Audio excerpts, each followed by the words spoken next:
Hi, I'm the Smeghead. You know, growing up, I was never a really big comic book fan. I'm not really sure why. I guess it's just that because when I was a kid, my shelves were already full of Ninja Turtles, Transformers, test trucks, and NES games, and there just wasn't room for anything else. But while I'm not a big fan of the books themselves, I am a fan of their respective movie adaptations. That is, when they're done properly. When that happens, you get films like The Dark Knight, Iron Man, and the early Superman movies. When they're not done properly, you get Catwoman.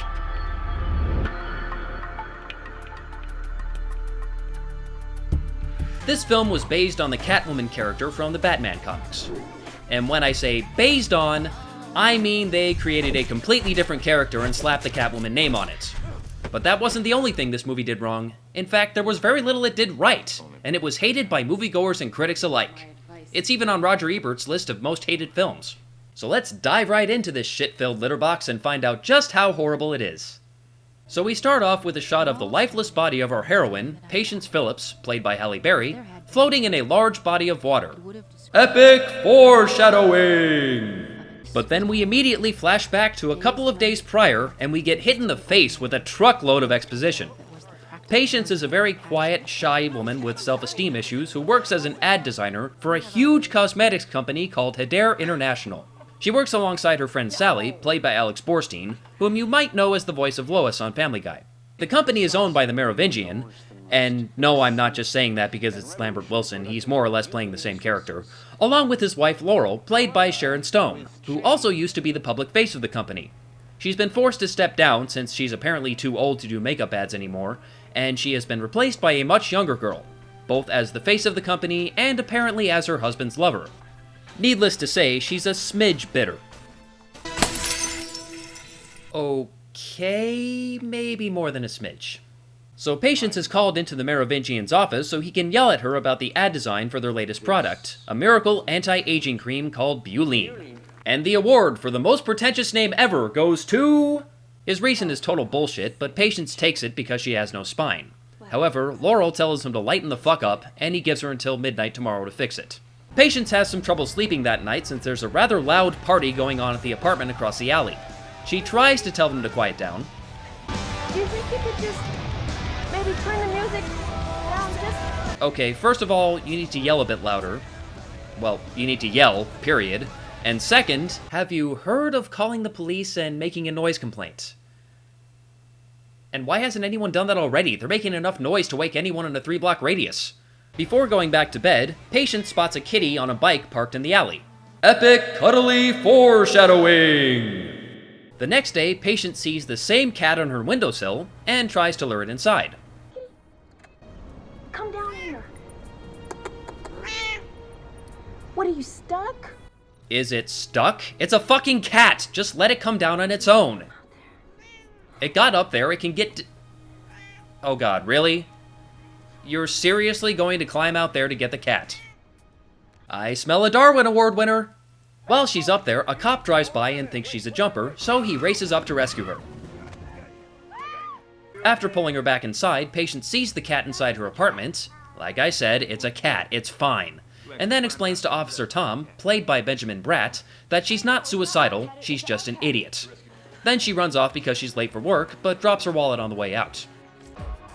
And here's a computer-generated shot of the city, because we couldn't afford a helicopter. So while she's at work, Officer Tom... Whoa, wait a minute. Are they wearing the same clothes? Hang on, back up a bit. Oh my god, they are wearing the same clothes! How did nobody catch that? Who's the incompetent fuck that directed this? Petoff? Who the hell is Petoff? Does he have a last name? Or is that his last name? Oh, no, you know what? That's probably some bullshit pseudonym he uses to make himself sound more important than he really is. Let's just check Wikipedia. Yep, I was right, fake name. So he's pretentious and incompetent. Well, that's a winning combination if ever I saw one. Anyway, Officer Tom shows up to deliver Patience's wallet, and since he's apparently attracted to idiots who chase after cats on windowsills while they're 3 stories up, he asks her out for coffee. Then we fast forward to that night. Yes, the movie actually does a fast-forward effect here, for no apparent reason. And it affects everyone except Patience, for no apparent reason. Okay, if you're not going to make sense, you could at least try to be funny. In this case, all you have to do is add music.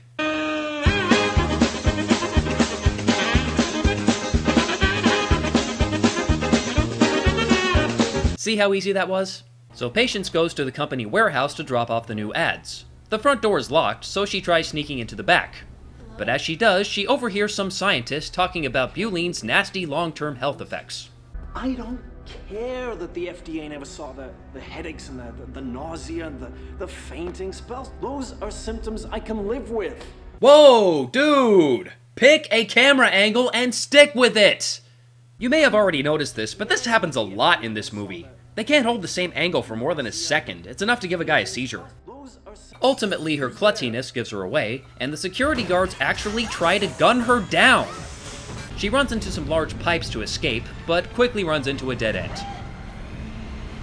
Uh-oh. Looks like I'm gonna have to never mind. And here's a computer-generated cat, because the real one ran away. So after her body washes up on the shore, she is suddenly surrounded by several cats who, quite literally, breathe life into her. Once she wakes up, she is shocked to discover that her eyes apparently have a built-in zoom function. So, is she a cat or a digital camera? And here's a computer-generated marsh, because we didn't want to go to Florida.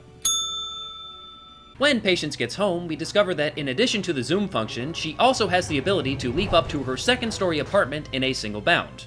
But apparently she has lost the ability to open windows. Whoa. Second story? When she was trying to rescue the cat, she was on the third story. Pro tip: continuity is not a polite suggestion. So she wakes up on her bookshelf the next day with no memory of what happened the night before, and she must have slept in because she missed her date with Officer Tom. She finds a familiar-looking cat in her apartment and decides to track down the owner, whose house is apparently inside this office building. Are you Ophelia Powers? Yes. I got your cat off a ledge, and ever By since... midnight. You've never brought a stranger home before. Can I keep her, Mom? Can I? So Patience goes in to drop off the cat, but realizes pretty quickly that this is, in fact, the crazy cat lady, so she doesn't stay long. She finally shows up for work later that day and gets chewed out by her boss for failing to deliver the new advertisements. At this point, Patience starts showing signs of multiple personality disorder. I'm sorry. Sorry's not nearly enough. Okay. Then let me try the remix. I'm sorry for every second I wasted working for an untalented, unethical egomaniac like you. Clean out your cubicle. You are fired. Now, if you'll excuse me, I have to go check on the key maker. So Patience and Sally leave the office. On the way home, Sally randomly loses consciousness. She's taken to the hospital, but the plot prevents the doctors from figuring out what's wrong with her. Over the next few days, we observe several more cat-like traits in Patience, such as walking across furniture, hissing at dogs, eating copious amounts of tuna, and playing a mean game of basketball. What do you mean you've never seen cats play basketball? They do it all the time in Arizona. Get it? Basketball? Cats? Waka waka? Okay, moving on.